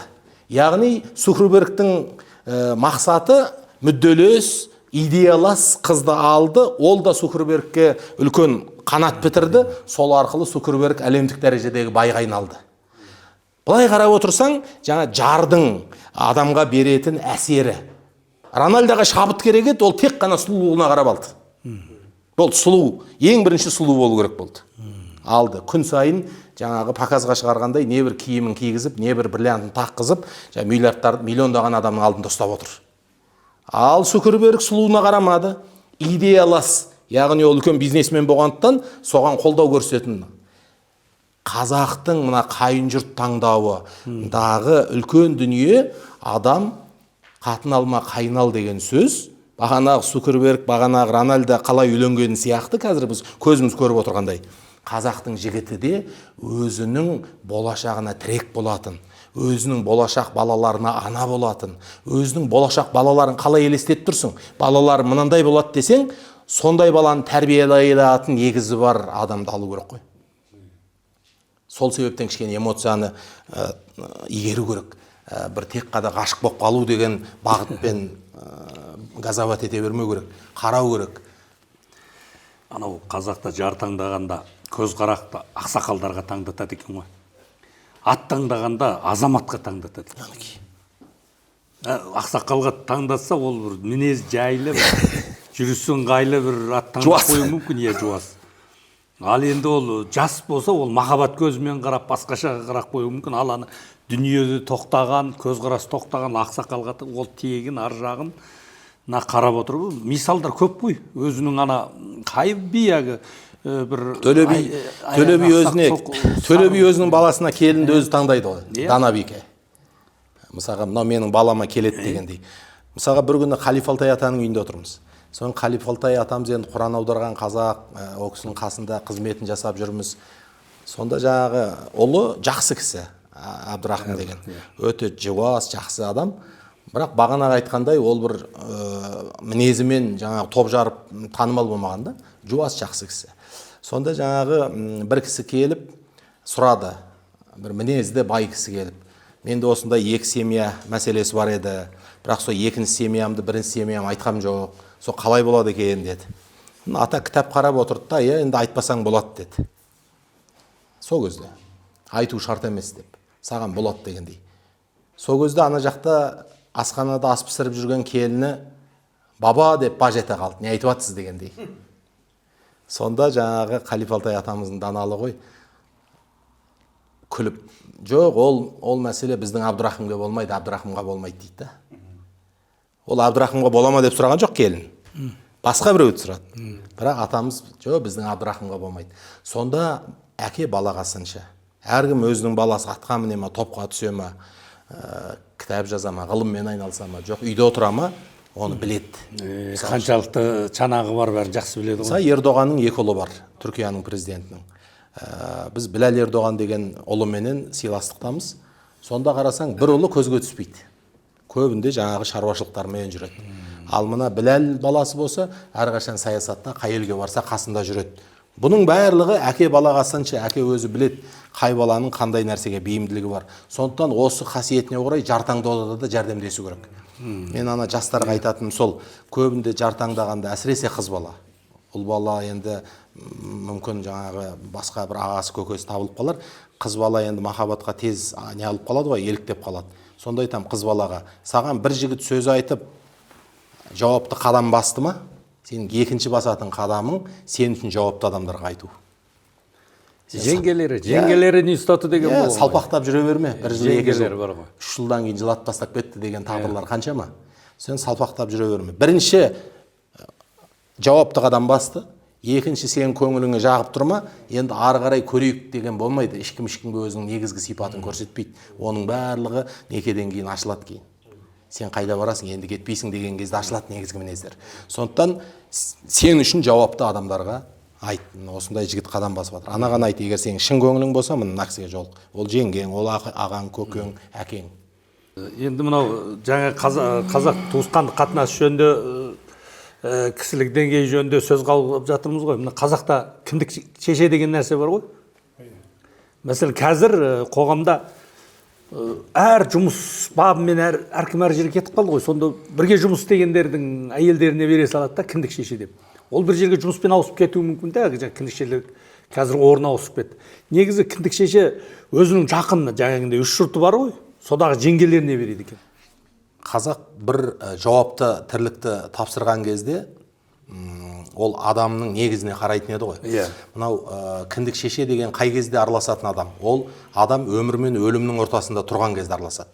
Мысалға адамнан адам шығу оңай емес, адам жаңағы тар құрсағын кеңітіп, тас емшегін жібітіп, дүниеге перзент әкеліп жатқан кезде оған жылы сөз айтатын, ол әйелге қуат беретін, ол әйелдің энергиясын оятатын, сабыр беретін, сөзді айтатын, ол дана адам болу керек. Ол мейірімді адам болу керек. Ол мінез көрсететін жерде мінез көрсететін, мейірім көрсететін жерде мейірім көрсететін адам болу керек. Сосын мысалға бір адамдар сыныптас болған үшін жолдас болып жүреді, бір адамдар түрмеде отырған үшін жақын болып қалады. Ал адамның өміріндегі қайталана бермейтін дүниеге адам әкелген сәті ол адам үшін тарихи оқиға.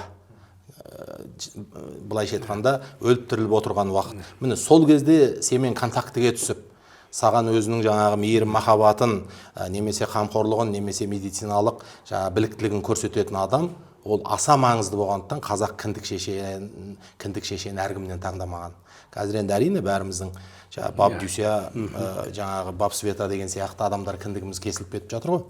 Ал енді кіндік шеше мүмкіндік болса, кейін өмірінде де қарым-қатынас үзілмеу керек. Туысқан болу керек. Ана бала үшін ол қымбат адам болу керек. Әйелдің ең бір жауапты сәтінде өміріне араласқан болу керек. Былайша айтқан кезде қазақ өзінің өміріне етене болатын адамның әрқайсысының негізіне қараған. Бірге өмір сүріп, және ары қарай оны жегжатқа айналдырған.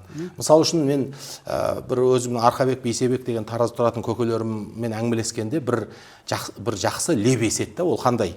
Кез келген адамды жиен нағашыға болады. Мысалы қажыға барса, қай елсің? Жиен екесің ғой. Нағашы екесің ғой деп, анау адам Орысша өскен болса да, ол адам қалада өскен болса да, ол Тараздан, анау Қостанайдан болса да, біраздан кейін сол көкеммен қол ұстасып кетіп барады. Неге?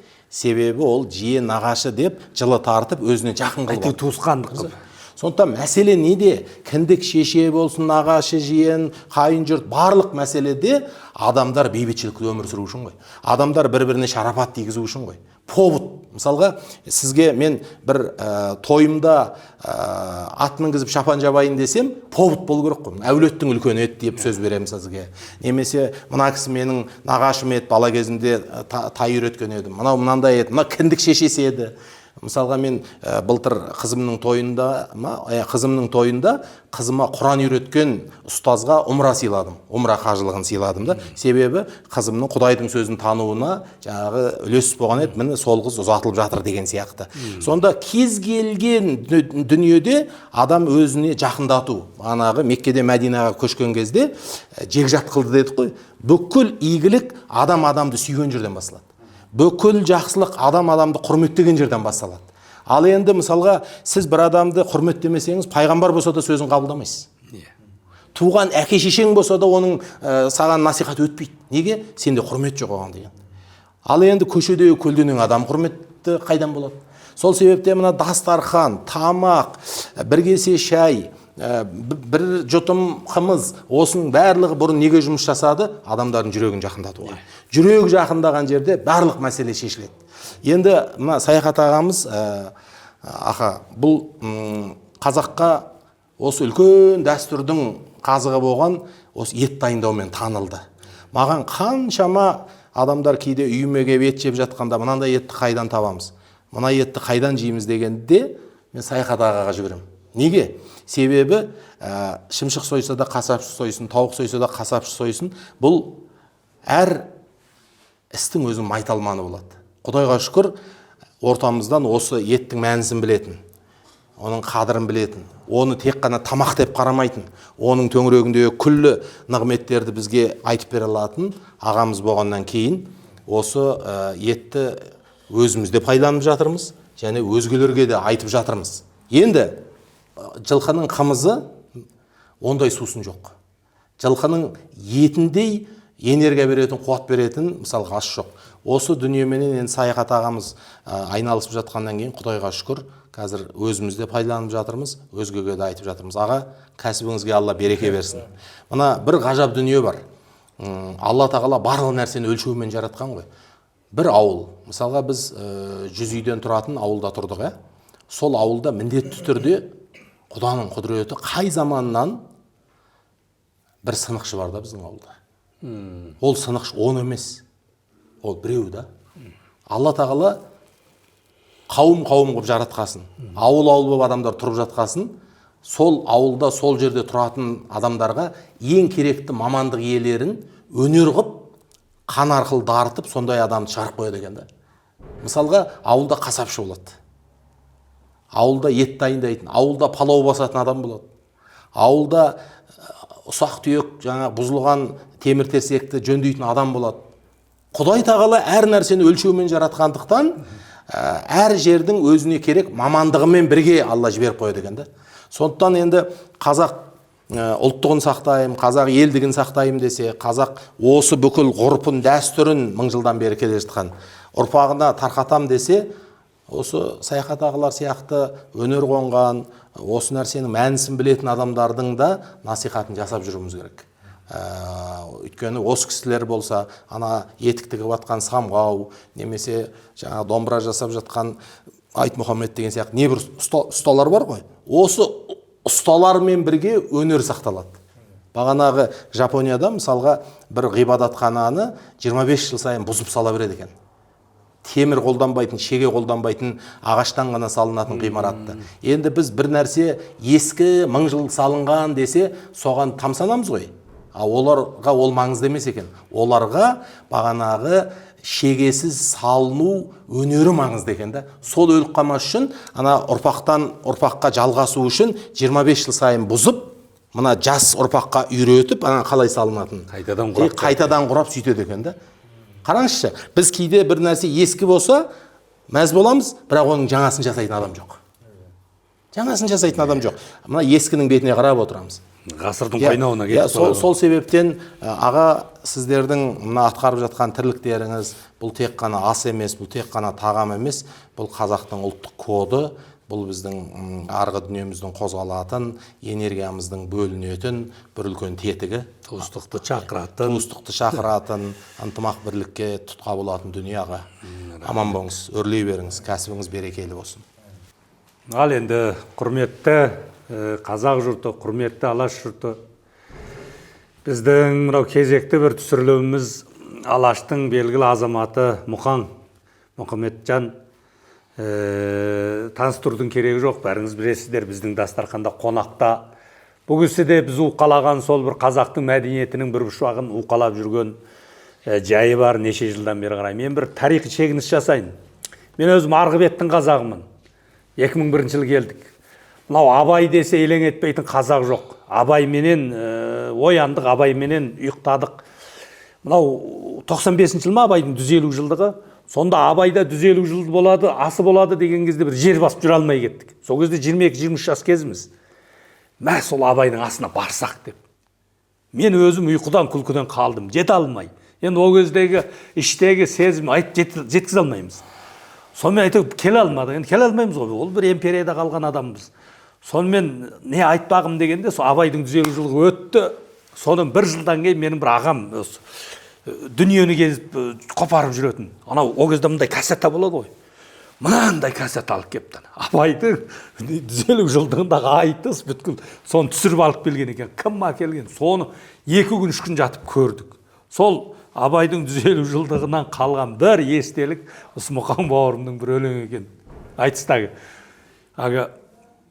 Өскенбайда біреуге себепсіз қамшырмайды, ендігінің қулары дүниенің көзінен тамшырлайды деп.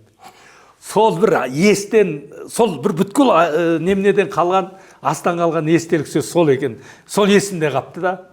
Өскенбайда біреуге жазыз қамшырмайды, ендігінің қулары дүниенің көзінен тамшырлайды деп, дүниенің көзінен тамшырлайды. Теңеу. Сол есінде қапты да, сол осы бір ауыз сөзбенен Абайдың тойына деген сағыныш бәрі сол қалыптасып қапты. Бүгін құлақ естіген көз көреді дейді. Мұхаңмен дастархандас болып жүрміз, жақсы араласамыз. Енді Бізде мынау каналымызды осы қалың жұртқа, қазаққа арнадық. Білген дәстүрімізді айтпақшымыз, мынандай еңбек адамын дәріптемекшіміз, дәстүрімізді алып шығамыз. Шәкәрім айтқан, ескіге жаңаны байламасаң баянсыз дейді. Біз мынау әлемдену, жаһандану, технологияның бір әсерін ұшырап бара жатырмыз. Біз тегімізден айырылмауымыз керек, Алаштың абзал азаматтары жоғалмау керек, бірге болуымыз керек. Бүгінгі басқы тақырыбымыз туыстық байланысты үзбеу, туыстық қатынасты дамыту, қазақ бұрын әулеттік мәселесіне қайта оралу жөнінде әңгіме қозғадық. Бұл әңгіме сіздер үшін, біздің жеке біздіміз үшін, сіздердің қазыналарыңыз, бізге тіркеліңіздер. Таратыңыздар, туыстарыңызға көрсетіңіздер, ұйымдасайық, қазақ қауымдасып үлкен ел болайық. Рахмет сіздерге.